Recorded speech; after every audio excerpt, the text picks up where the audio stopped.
નમસ્તે મિત્રો, ચાલો હવે ઉનાળોની શરૂઆત થઈ છે તો સરસ એવા સંતરા આવે છે. અને બાળકોને, જો તમારા બાળકોને સંતરા ન ભાવે તો આ જામ તો જરૂર ભાવશે, કેમ કે બાળકોને બ્રેડ સાથે જામ વધારે મજા આવે છે. તો એક યા બીજી રીતે આપણે એને ફ્રૂટ આપી શકીએ.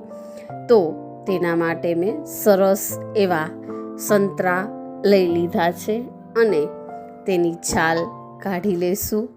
ત્યારબાદ સરસ એવા બધી જ એની જે પેશી, એટલે કે એક એક એના જે કંઈ આપણે સંતરાને ફોયલા છે એની એક એક પેશીને આપણે સરસ એવી સાફ કરી લેશું.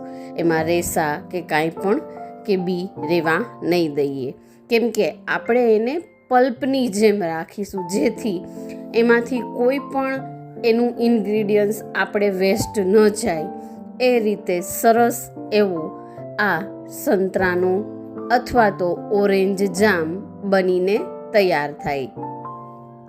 આ રીતે આપણે બધા જ સંતરાને સરસ એવા સાફ કરી લેશું અને એકદમ સરસ એવી બધા જ સંતરાને સરસ એવા ફોલી અને તૈયાર કરી લેશું.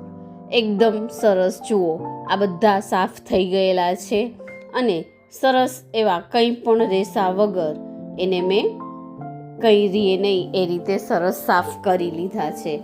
હવે એને આપણે મિક્સર જારમાં ગ્રાઇન્ડ કરી લેશું.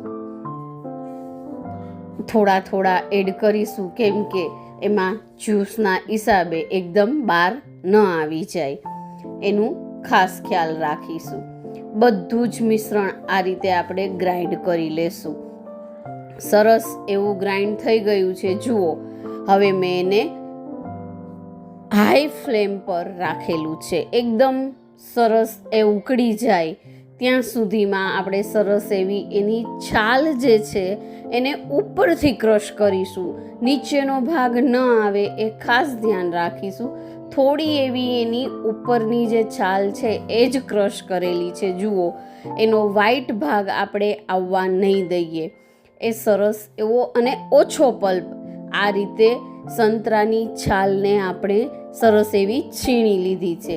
હવે જો આપણું મિશ્રણ આ સરસ ગરમ થઈ રહ્યું છે, તેની અંદર આપણે તમારા ઘરે જેટલી જે રીતે ખાંડ ખવાતી હોય એ રીતે એડ કરી શકો છો. સાથે જો કોઈ પણ ગરમ મસાલો, એટલે કે દાલચીની અથવા તો ગુજરાતીમાં એને આપણે તજ કહીએ છીએ, જે એને આપણે એક ટુકડો એડ કરી શકીએ છીએ, પણ મારા ઘરમાં એ નથી ખવાતો એટલે હું એ એડ નથી કરતી. અને આપણે જે છીણ કરેલું હતું એ છીણને આપણે સરસ એવું એની સંતરાની છાલનું આ ખરેખર એડ કરજો, કેમ કે સરસ એની એવી સરસ સ્મેલ અને એકદમ સરસ એવો આ તમારો જામ તૈયાર થશે. એકવાર આ રીતે એડ કરીને જરૂર ટ્રાય કરજો. અને કોઈ પણ જાતના કલરની પણ તમારે એમાં જરૂર નહીં પડે. જુઓ, લાસ્ટ સુધી આખો વિડીયો જોશો તો તમને ખ્યાલ આવશે કે મેં કોઈ જાતનો કલર એડ કરેલો નથી, છતાં પણ સરસ એવો એનો કલર આવશે. એકદમ ઉકાળવાનું, ત્યાં સુધી આપણે એને ઉકાળશું કે એ એકદમ ઘટ ના થઈ જાય અને એકદમ પાણીનો ભાગ આપણને છૂટો પડતો ન દેખાય, ત્યાં સુધી તેને આપણે ગરમ કરીશું. જુઓ, એકદમ ગરમ થઈ ગયું છે, ઘટ થઈ ગયો છે. હવે આપણે એને ગેસની ફ્લેમ બંધ કરીશું અને એ પડ્યો પણ સરસ એવો જામ એકદમ ઘટ થઈ જશે. એને ઠંડુ થવા દેશું એટલે ઠરી જશે, એટલે આમ બી એ સરસ એવું ઘટ થઈ જશે મિશ્રણ. એકદમ સરસ એવો જામ આપણો તૈયાર છે. એને સરસ એક સાફ કરેલી બોટલની અંદર ભરી લેશું.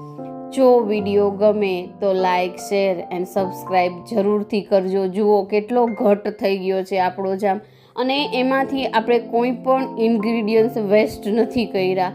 એ જે એનો પલ્પ હતો એ પલ્પ સ્વરૂપ પલ્પના રૂપે જેને આપણે લીધો છે. તમે ધારો તો એનો રસ કરી એટલે કે જ્યુસ કરીને પણ કરી શકો છો, પણ આ રીતે કરવો ખરેખર એના બધા ઇન્ગ્રીડિયન્ટ્સનો ઉપયોગ થાય છે.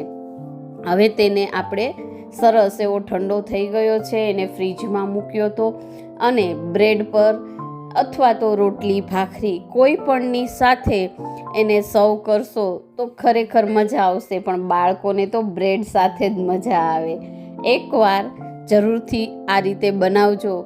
ખરેખર બાળકો એકદમ, જે લોકો જામ નહીં ખાતા હોય એ પણ ખાશે, અને એકવાર આ રીતે સંતરાનો બનાવશો તો જરૂરથી ખાશે. સરસ એવો આપણો જામ બ્રેડ તૈયાર છે.